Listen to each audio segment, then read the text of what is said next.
Welcome to the Quiet Work podcast, where we talk about, the quiet work that goes into building great company.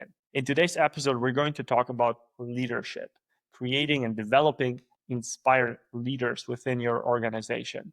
I'm bringing in an expert who has over 2 decades of experience working with smaller and larger companies, helping them create leaders within their teams, making it a better environment to work in.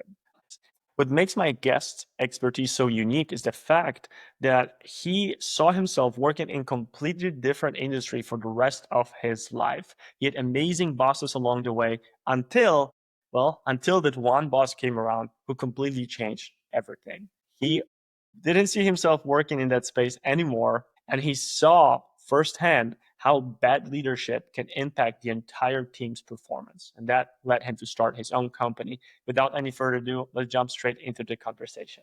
Welcome to another episode. It's great to have you here, Bruce. Why don't you introduce yourself and the company you represent? Sure. I am Bruce Mayhew. I have my own company. It's Bruce Mayhew Consulting. I do customized training for companies across Canada into the States. I've been in the UK. It's all about interpersonal communication skills. So things like leadership and difficult conversations, time management. So anything that deals with people-to-people relationships, I usually where I work. I don't mean to share the secret about your age, but you've been doing this for a few years at least, more than 2 decades as of right now. Correct. How did it all start? What led you to the consulting world and specifically related to leadership or new leader development? Sure.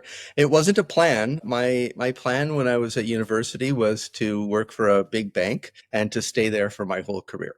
And that was the plan. I was very fortunate that out of university, I was hired by a bank and I loved it. I had a really excellent time working with a whole bunch of different people in a bunch of different departments at the bank. So I was on the corporate side, not on the branch side. And really, took it for granted how great the bosses were that I had and the experience that I had as an employee. And then closer to the end of my term at the bank, about 10 years in, I got the boss that nobody would want to have.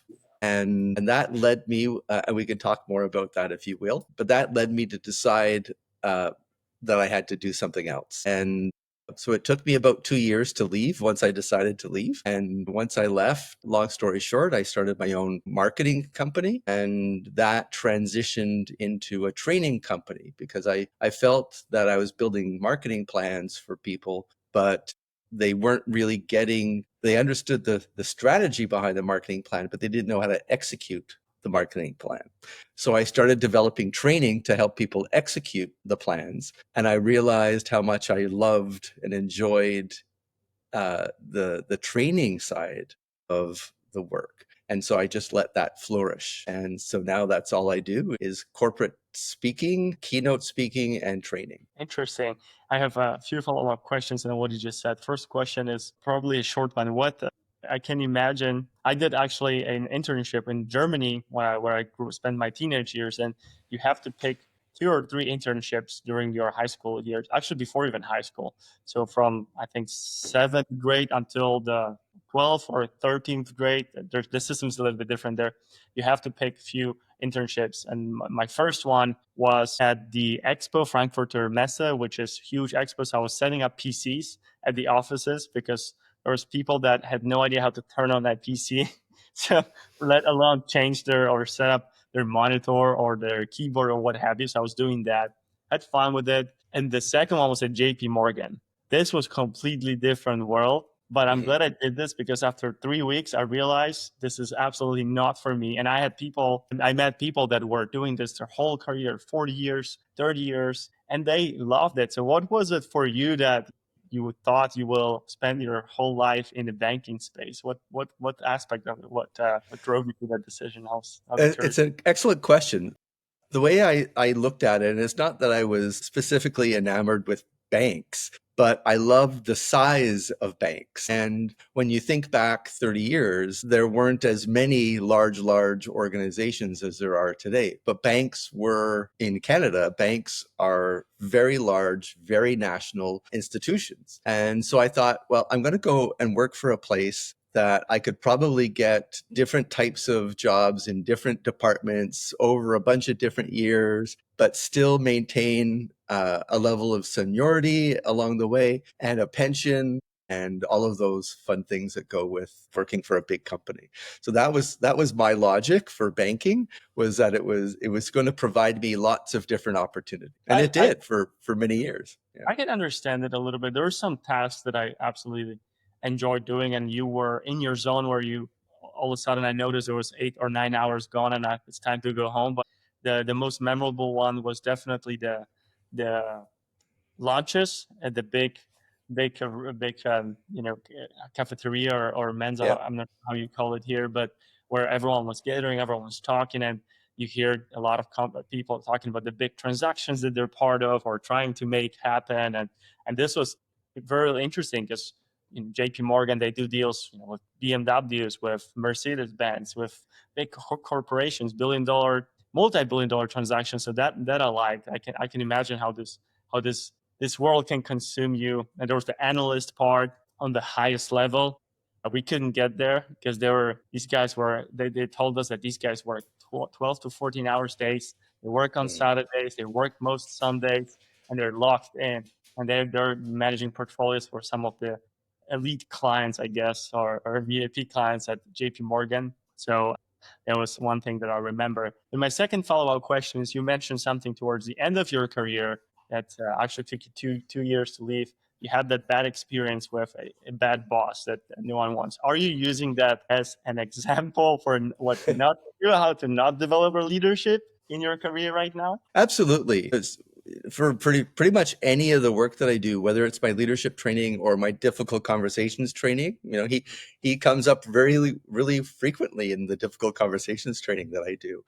But he really did, create an environment for me that was the contrast to all of the great bosses that I had. And so, in a way, I'm very glad that I had that experience, because otherwise I might not be able to frame the great bosses that I had the same way and realize exactly how spectacular they were, and realize how quickly a bad boss can ruin the the culture of a team, and just run like wildfire through a department, and just ruin everything. He does provide a really good contrast and purpose in many ways, for what I do. Yeah. Characteristics or character traits or habits that he mastered, let's say, that led you to see and recognize that, hey, this is a horrible boss. This is not the way to run a team or operate a team or be a leader in that team. Anything that stood out for you that you're now are educating on how not to do, or what are the habits to not develop? Sure. I would say trust was probably his biggest challenge. Now, I haven't gone into a psychometric analysis of why he had a trust issue, but I believe that he didn't trust either his own ability and his own security. Like, I think he was just really insecure. And that emulated beyond him, so that he didn't trust anybody else around him either. And when you don't trust the people around you, trust breaks down. It just keeps cascading out. And what ended up happening was that he bottlenecked all of the decision making to his desk. And because he did that, he took forever to make a decision, and which delayed a lot of projects, or it created a lot of challenge. But yeah, so I would say trust as both the problem and almost the result was his biggest weakness. I can now understand. I think a lot of people will resonate with that because that's happening often. It's from both sides, right? Maybe some bosses or executives realize that it's something that they have to figure out how not to follow that path, but they can do it on their own. It's Mhm. That's what I'm trying to say. That I can have some instances as well from my previous careers where that happened, and that lack of trust in your team and their ability to make any decision making for you. It's definitely huge, and that this applies for smaller and bigger businesses. That makes sense. Yeah, Thank you there's so much. no doubt, especially nowadays, the leader of a team or a department or a company can't know everything. They can't be the all-wise oracle that might have used to exist. Now things are moving so quickly and are so complex that we do have to trust our team, and we do have to trust ourselves to empower our team in the right way to keep that that process moving forward and moving forward well. So yeah, trust is a huge issue nowadays. Yes, it's trust, and then human to human interaction becomes a challenge with AI, prevalent AI options for any pretty much industry, for any applications you can think of. It's Right. become in social media that was supposed to be social, making us more social, made us less social. I interviewed a lady who is almost 4 decades into psychology at for various institutions, so clinical psychologist, and she said the same thing, that we are the future generation will be the loneliest generation that we had, because there's no community aspect. I mean, you have community, and they adopted cool names. There's online communities, you have groups, you have social media, you have all kinds of collaborations, but in the end it's all virtual, and it lacks of human to human interactions that were we were made to have, and that's going to be Exactly. for the future generation. Bruce, how does it typically work out for you and your clients? Do you work with clients that have are large corporations and you are responsible for a certain department within that company, or do you work with smaller company where maybe size wise less than, let's say, 200 employees, where you can work directly with their executives and the founder? How is the dynamic here with your for your collaborations, and how does the process look like? Sure, that's a great question. I'm very fortunate that I work across the board in all of those scopes. So, as an example, last Wednesday I was working with a what would be considered a small company here in Ontario, but it was under 100 people, just under 100 people, but it's in that tech industry. They move really quickly. They actually are a really strong collaborative company. For all of the companies that I work with, it was really obvious right out of the gate that they felt really comfortable talking with each other and respecting each other and having those robust conversations. And in that situation, I worked with 20 of their senior executives, and we spent pretty much a whole day together working on a couple different topics around working through different generations and the requirements from a multi-generational workforce, as well as leadership skills and what does leadership look like nowadays compared to what it even looked like pre-pandemic, because pre-pandemic and now leadership are two different environments. So we spend a good solid day working through all of this, having lots of robust conversation. And then there's other times that I'm speaking at a conference with 200 people, 300 people, and doing a keynote. And then I might be working with another organization where I'm doing multiple sessions to their frontline staff.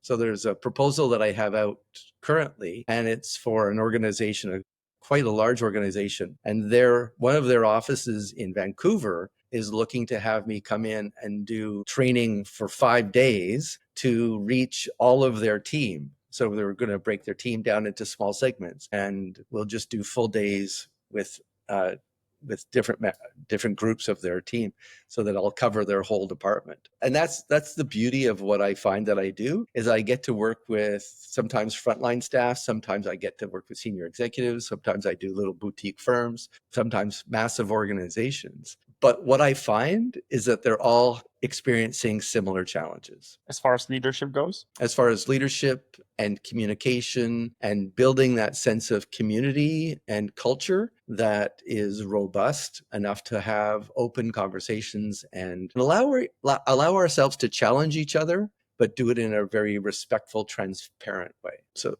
yeah. Who decides on the objective of each of those workshops or trainings? And for example, what I mean is, are those companies waiting until things start to break and they notice something is off here as far as our communication, as far as the leadership goes, perhaps frontline employees, and then they look for options, what can they do, and they come across you and your consulting, maybe from a referral. I can imagine they asking their network first. How does this work? How do they happen to come across you and tell you, hey, we need you, Bruce, come on board. We have here a little crisis, or are they preventative, doing it in a Right. preventative mode where they want to prevent this from happening? Sure. I would say about 80% is that there's something that's an indicator that something is wrong. So about 80%. Uh, I think it would be lovely that everybody was working on a preventative basis, but you know, I see that very rarely, is that preventative side. And when I see the preventative side, I see it more at the conference. Some of the conference work that I do is sort of like, hey, what's going on out there? What do we need to do as a group, kind of thing. But usually, if I'm looking at that 80% where they realize that something is going amiss, it is two things usually are the indicator. One is that they've had an employee survey, and that employee survey is identifying that the employees feel like there's a breakdown somewhere, right? So whether it's transparency around leadership, or whether it's being able to have open dialogue and discussions around difficult conversations, something along that line might come up. The other time it might be that leadership team that's realizing that they aren't getting the kind of culture, the hard work, transparent, creative, resilient culture that they want within their team, and they're wondering why. Right? They're wondering, what do I need to do? And it's brilliant. Like the company that I worked for last week, it's brilliant because the owner of the company saw that there was this challenge, and instead of doing a one-off trying to coach somebody, he brought the whole team together. And the fact that all of the senior executive were there together means that they get to put their foot forward as a collective, right? So everybody's on the same place, and that works really beautifully. So like the work that I did last week was very inspiring. I came out of that and I was up here, right? Because it's just so satisfying to know that you're able to really make serious adjustment and help people who really want to be helped, right? They just don't know how.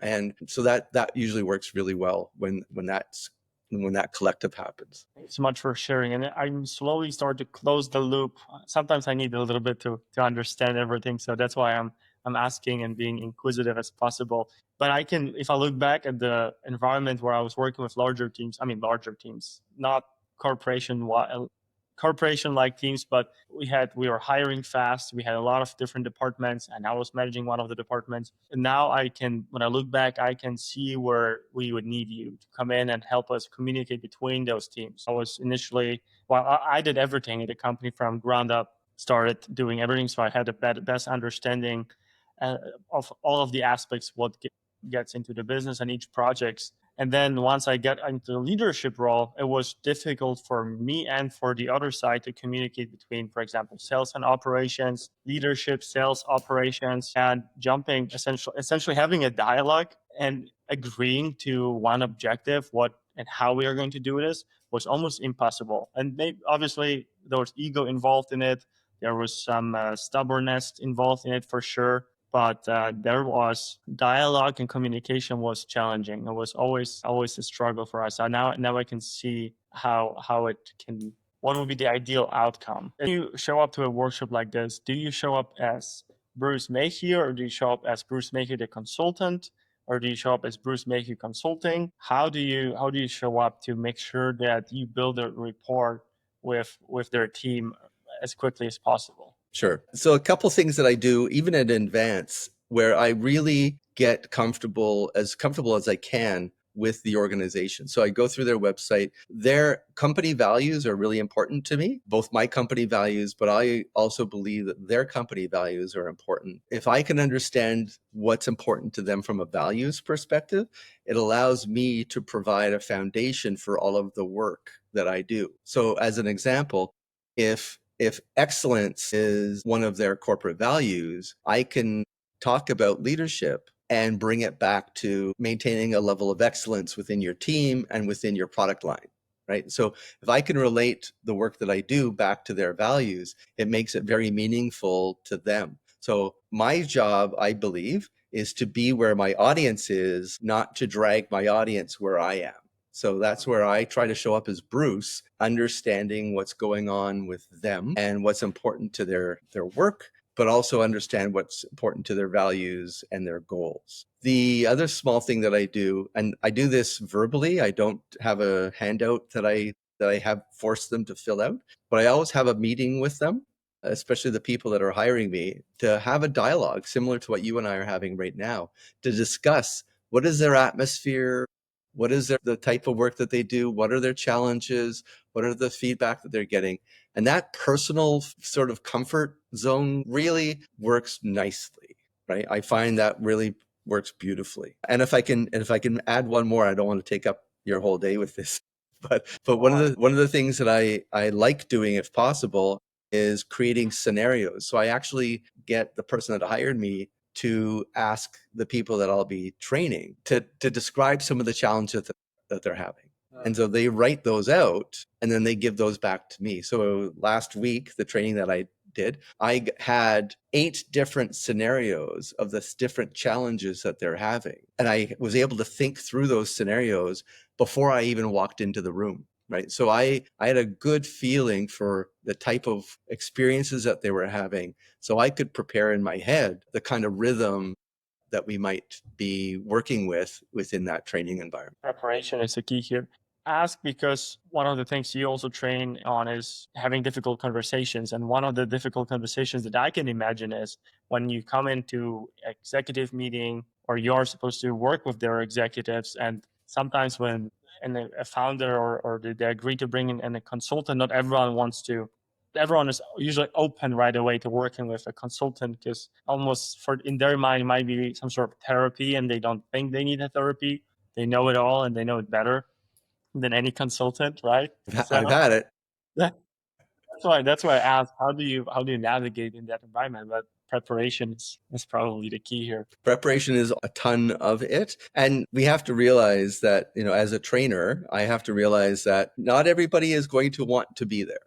And I I can't make them pay attention, but what I can do is make sure that I focus in the space and the people and on the topic that is really meaningful. I stay where their energy is and where they're being the team, the group that I'm working with. I stay with their energy, and you just keep focusing where you're getting results.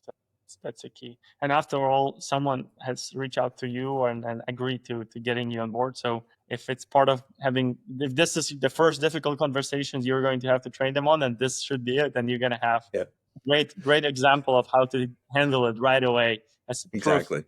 demonstration. I was reading something yesterday about history persuasion. I believe was something from Robert Greene. So you can imagine what type of writing it is. But he was talking about the demonstration. If you don't demonstrate, if you just tell people what to do and how to do, and you don't demonstrate, chances are most people will not trust you or they will not see you as the authority Mhm. because that's because they have there's already an idea of how this should look like in their own mind, and to break this belief and that idea in their head, change it, rewire it, it's almost impossible. And some people in history died, literally died because they didn't demonstrate it, and they instead of demonstrating, they just told them what to do. And unfortunately, they're in 16th and 17th century, you didn't survive that as a consultant or an expert. So luckily, we're in better times now. Don't have to Some risk it. days. And one thing that, as I was reading and doing my research about your company, one thing that caught my attention, since you might know that the company that my wife and I operate is called Email Ties. You've mentioned email etiquette. How tell me more about that part of your consulting job or work. Sure. Actually, email etiquette was the first workshop that I built on my own. And so when I decided that I wanted to do training, I looked at other people's programs that I could perhaps fit into. and I found them far too rigid. It gets back to where I like to be, where the audience is and where their needs are. And what I found was the out of the box training workshops they were like, this is what we deliver, this is what you get. And that didn't work for me at all. So one of the workshops that I first started developing, because I was from a marketing background and trying to help them with their marketing approach, was a business writing workshop.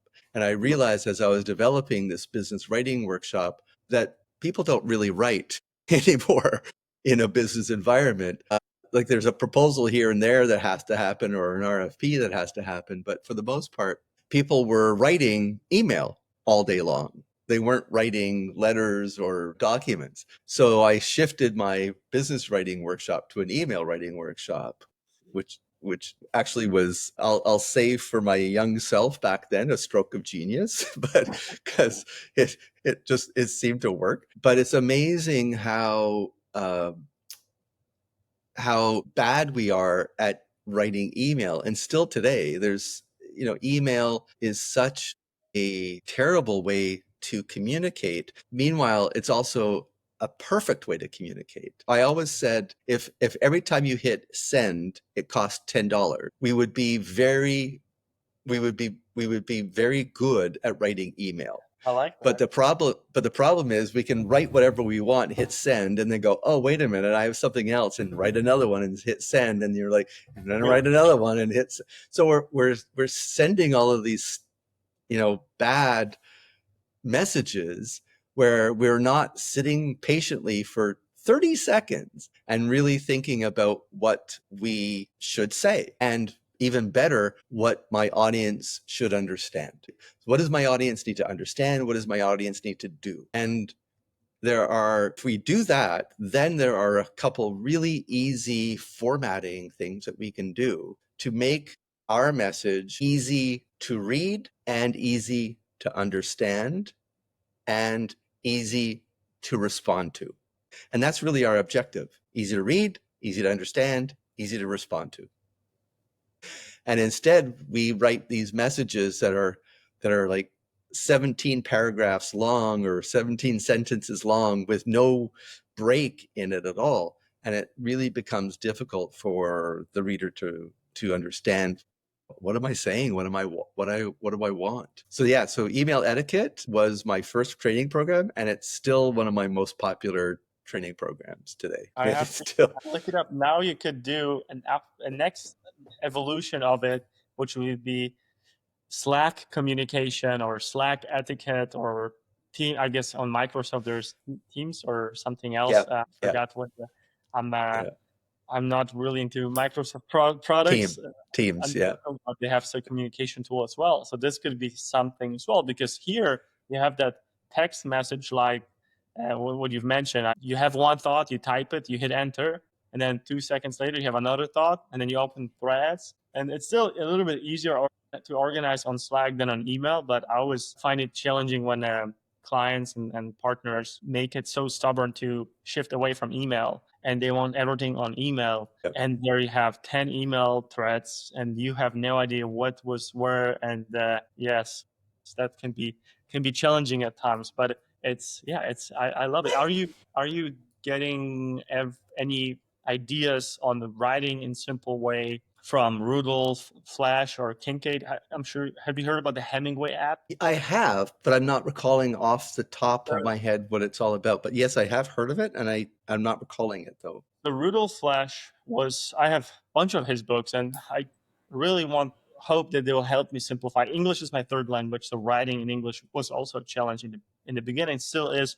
And I'm working on my vocabulary and simplifying my message, speaking with elocution and all that every single day. But so I got his books. Maybe let's talk about Rudolph Flash. And when you open one of his books from 1930 or 1940, an old book, in the right behind the cover, you have a bunch of graphs and some ruler and things to measure stuff. So what it is essentially it's a formula, if you will, like imagine an Excel formula or Sheets formula where you write a text and then you count your words, maybe even characters. I think just words in the beginning and then you measure the length of your sentence, like with a ruler. You do your calculations, and it gives you the readability score.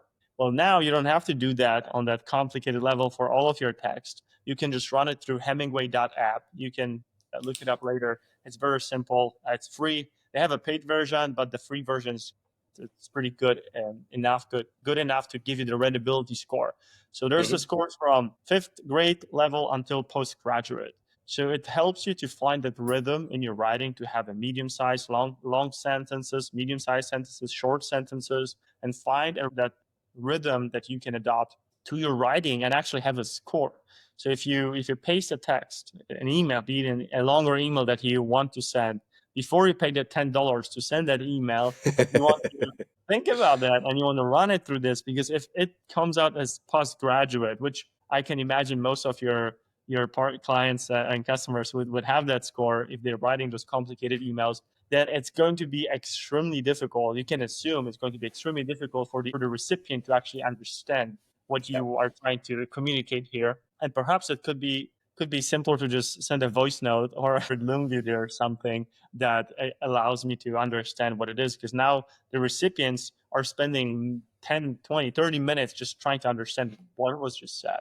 So I Right. was curious to hear, but that sounds really interesting. And follow-up question on that: you mentioned this is one of your, if not the most popular program. Are you I'm sure you've seen that info product space and online education is becoming very, very huge and large industry in itself. It evolved into an industry. Are you also, outside of your workshops and one-on-one, not one-on-one, I'm sorry, like in-person trainings, do you offer virtual trainings as well? Maybe some video courses or anything like that, or mentorships online? Nope. I'll do online training with a group, but I don't. It has not ever been my goal to create this large conglomerate where, again, it's cookie cutter, where people get to just dial in, read something or be part of something and then leave. It's just not been something that I want to be part of. I love spending all of my energy developing relationships with my clients and working with them in a virtual and or in-person environment. And that's where I choose to spend my energy. That's the work that keeps me busy. It, I'm a happy person, and this is what makes Bruce happy, is being with other people. And I don't want to just create some, repetitive, video that someone gets to be assigned and then, let it play while I'm doing the dishes or something else and say, yes, I check mark, I did that, right? So I don't want to be part of that. That said, I am writing a book, and so that I am very excited about. But that's as far as I'm going to go for that mass marketing, mass promotion kind of thing. A book, is it based on a specific topic, or is it more of your 20 years being in the industry and educating teams and then executives? It's an excellent question. It's really is a book about my last 20 years, right? And all of the things that I've learned, or many of the things that I've learned in these last 20 years. So it's funny, we just locked down the name of the book yesterday. The name, the name of the book is The Path of an Inspired Leader.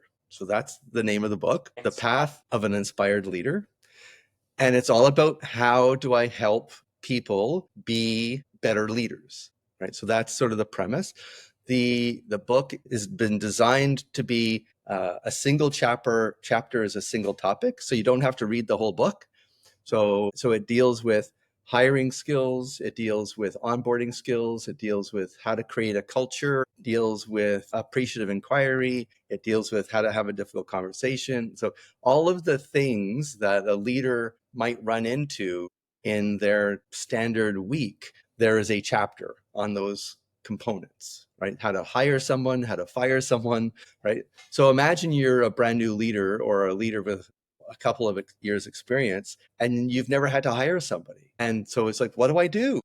Read these 6 pages. That's all you need to do. Read these 6 pages. And that will get you 80% of the way into what you need to do to feel confident, to feel in control, to know exactly what you want to do. So that's the way that the book's been written, is to sort of be a guide, right? So to help somebody on their path, on their leadership journey. So I'm very excited about it. It's I can't wait to read it as well. And last time we connected, I mentioned a book, Straight Line Leadership. It's written in a very simple term. It's a very simple terms, I have to say.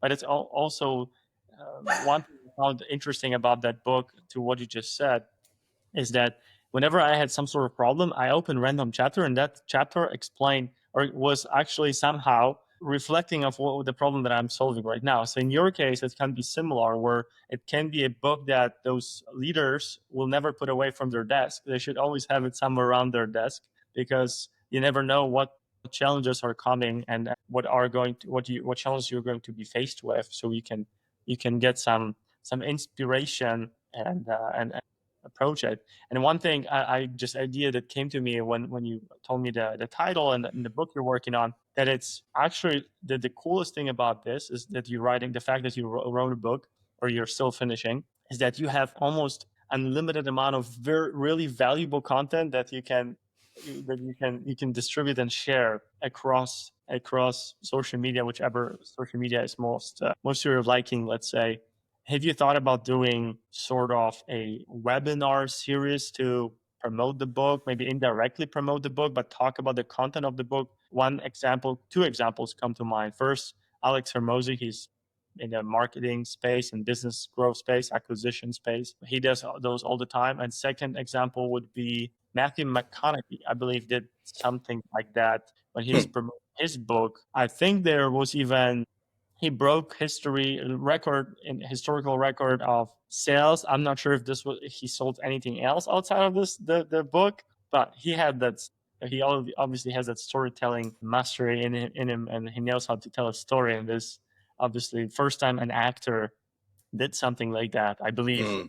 I don't remember anyone else doing that, but he was doing this to indirectly promote his book as well. So have you thought about something similar? Yeah, I'm just sort of in the front end stages of how I'm going to do that marketing. So the book is expected to come out early January 2026, and so the everybody that I've spoken with is now is when I'm supposed to start talking a little bit about it. But the promotion actually starts really like in December, and then should last for a year. And I'm sitting here going, oh my goodness, I'm already exhausted from writing the book, and now I have to think about promoting it for a year. But yeah, so there's all kinds of these, and I thank you for sharing these ideas. Hey, share a couple more with me at any time you wish, because really I am looking at how do I create that longer term awareness about what the book is all about, and how to do it without driving everybody that's close to me crazy. Live events, webinars, and webinars can become a content in itself if you distribute it as short form content. Obviously, that, and then inviting leaders to join you on those live events, maybe even webinars. Right. LinkedIn, I'm exploring right now the LinkedIn live feature again. I used to do a lot of lives in 2023, and I changed to a different platform, which is the one that we're recording right now. So I just had a demo call with them to learn more about their features and how to do and organize live events on LinkedIn. Think you could do, for in your case, you can go live on multiple platforms. You can go live on LinkedIn X, you can go live on Instagram, you So, yeah. all at the same time. And now you have this omnipresence effect that obviously is to your favor, and people can spread the word. So that's the first thing. And second thing, I would figure out a way to make it shareable. So and on Instagram you can now collaborate. On YouTube you can semi collaborate. You can tag a different channel and they can cross promote it.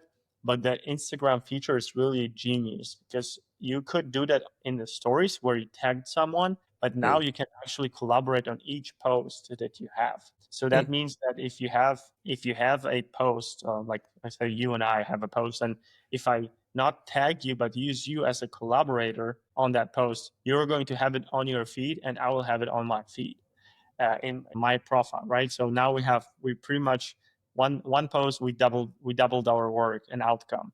So that's Right. that's working really well. If your audience is mostly on LinkedIn, which I can imagine it is, then that will probably will be the path I would go. Live events, webinars, live, and then promote it for a year. It's going to Right. be lots of content for you, and you're going to have to. One thing that would be a struggle, or it's usually in this instances a struggle for me, is like repeating the same content over and over again.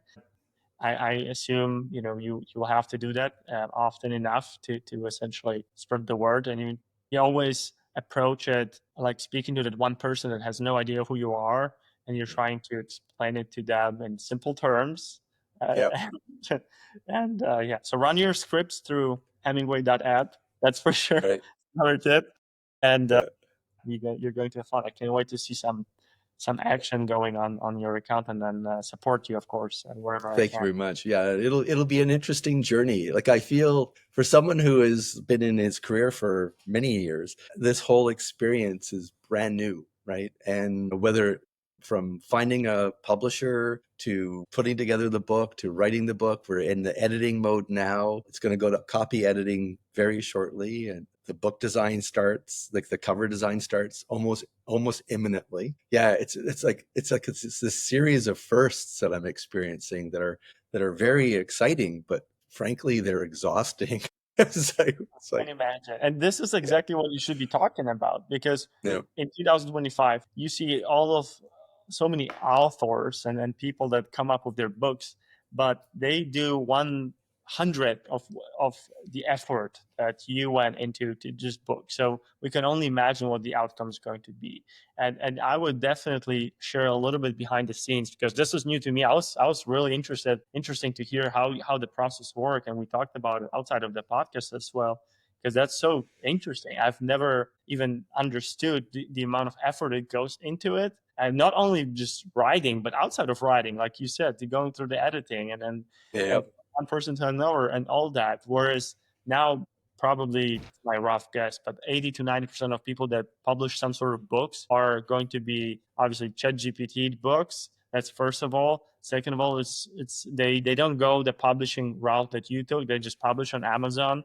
You can do that quickly and cost effective, obviously, and they do the marketing all around it, instead of becoming an actual author and taking the path they should be taking. And like Nietzsche would say, writing with blood so people can read it with their hearts.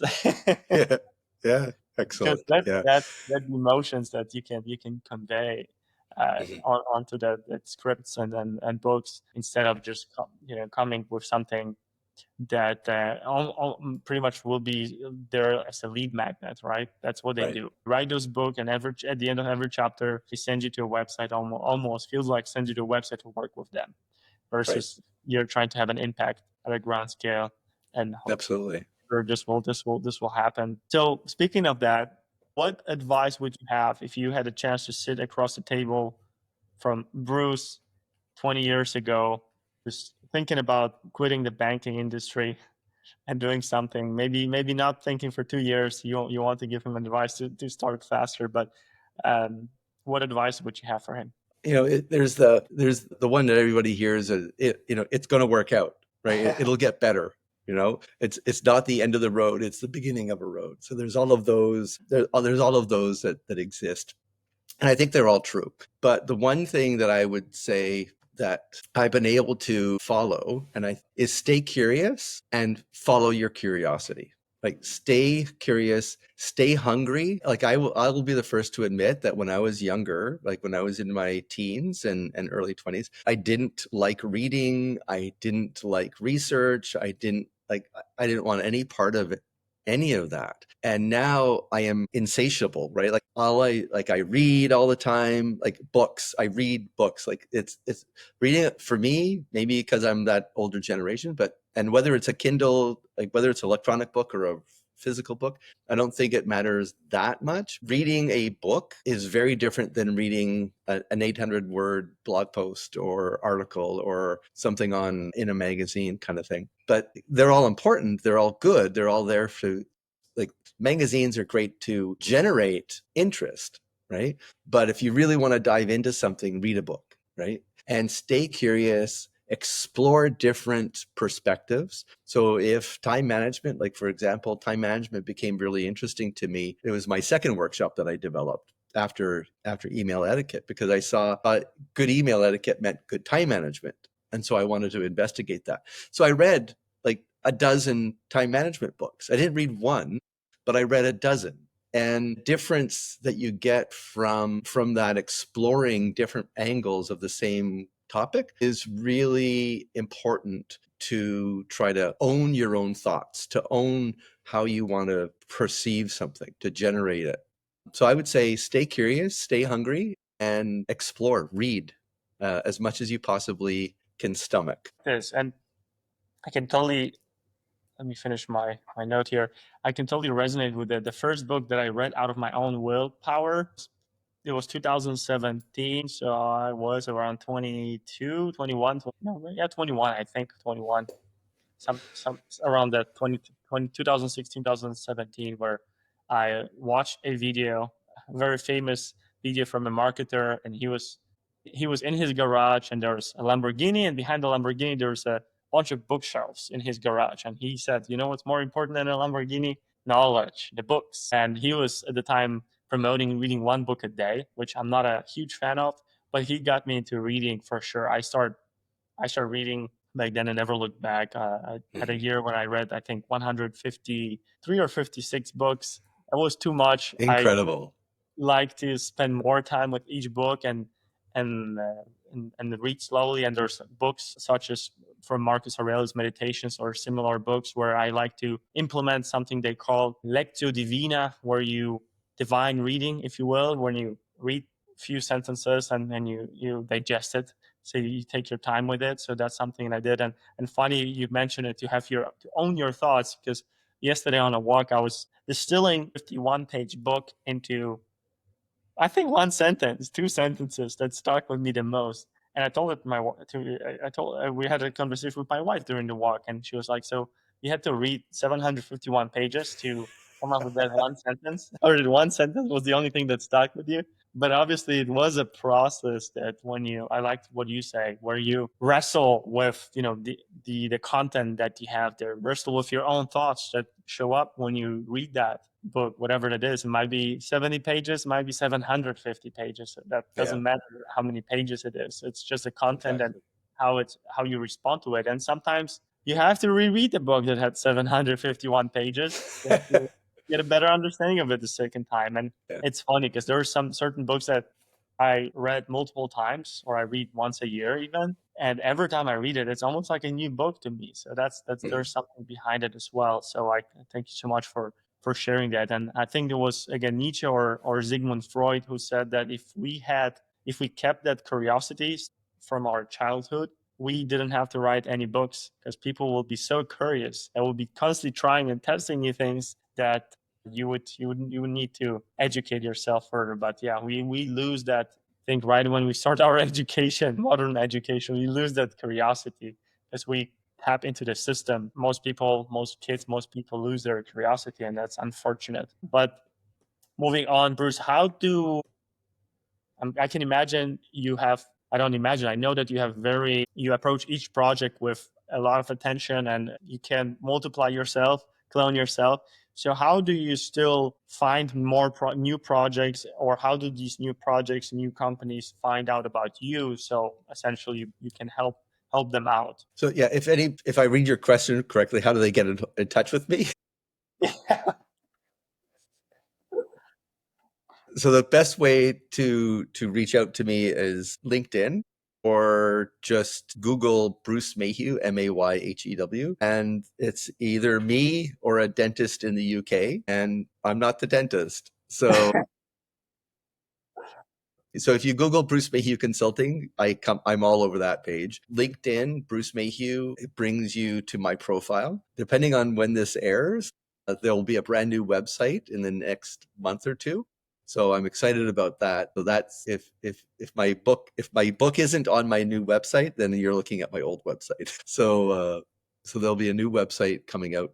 shortly, which I'm very excited about. Instagram, I'm there as well. And those are really my only platforms that I play with. I keep Facebook to myself, so that's my personal life. So it's all about my friends and family and all that kind of stuff. But professionally, website, LinkedIn, Instagram, I'm yours. Okay. Yes. So we'll make sure to leave your contact information down below. And I agree with Facebook. I had a client randomly add me on Facebook yesterday, and I saw that I have my wedding picture as a profile picture from 6 years ago. It's time to update, but I rarely look up Facebook. There's only certain groups that I'm part of that I look up there, but that's about. And marketplace, I think it's genius how quickly you can sell things in your local area and buy things way cheaper. That's incredible. And there's certain hacks that I can share with you post recording on Facebook marketplaces as well. But yes, anything exciting for you? To wrap up my final question, anything exciting outside of the book promo that you're working on maybe before December when you start going on this aggressive promotion? Yeah. The I guess the big thing in my future, other than the book and the website and all the other things. So this Sunday coming. So I'm going to be bicycling from Toronto to Montreal. So I'll be doing that. That's going to be a fun week. So there's a whole bunch of us that are doing it. This will be my 25th year cycling from Toronto to Montreal. How many So miles yeah. is that? It's 660 kilometers. I can't remember. 660 kilometers. Kilometers. Yeah. So that's So I almost I entire can't Poland. remember. Yeah, Yeah. I'm familiar with kilometers, obviously. Yeah. So that's incredible. So how many days you guys gonna cycle for? So we do it in 6 days. I can remember it's different because it's been 25 years. So I can remember my first year doing it and saying, well, I could have done that in 4, but I wish I did it in 8 because we ride along the Lake Ontario for the most part, which is stunningly beautiful. Like it's just beautiful. And so, my first year, I was really slow or I was really fast. And I wish I had been a lot slower on that process. I wish I had taken my time and taken in the scenery. But now that I am a little bit of a slower rider, I quite enjoy the trip. I look forward to exploring Canada. I haven't had a pleasure of doing that yet. However, I will not join you on your ride, Yeah. on your 660-kilometer ride on the bicycle. I should be cycling more. I mean, where we live outside of the summertime, where right now you can only do that at 5 a.m. maybe for 2-3 hours before it gets extremely hot. But Yep. in the wintertime, on the other hand, we have beautiful sceneries here. You have mountains all around. There's not that many lakes in the desert, but it's beautiful scenery. And I have a lot of friends that cycle, but I just couldn't figure out how to sit on a saddle for 3, 4, 5 hours at the time and just ride about it. Now with the little one, we'll probably put it on hold for a couple of years. But it's a beautiful sport. So congrats on doing that. I'm jealous that you're going to see that sceneries and ride through them again. And it's a beautiful time. I can imagine. Make sure to stay hydrated and get your vitamins somehow in and enjoy burning those Absolutely. calories. Absolutely. I'll send you a couple photos along the way. Please do. Please do. It was a pleasure to host you, Bruce. Thank you so much for your time this morning. Actually, still morning for us, your afternoon. I can't wait to sit down and do the editing and go through the lessons you have shared with me. And I look forward to seeing the book promo happening. Thanks very much. I've really enjoyed this. This has been fun. So thank you very much for this.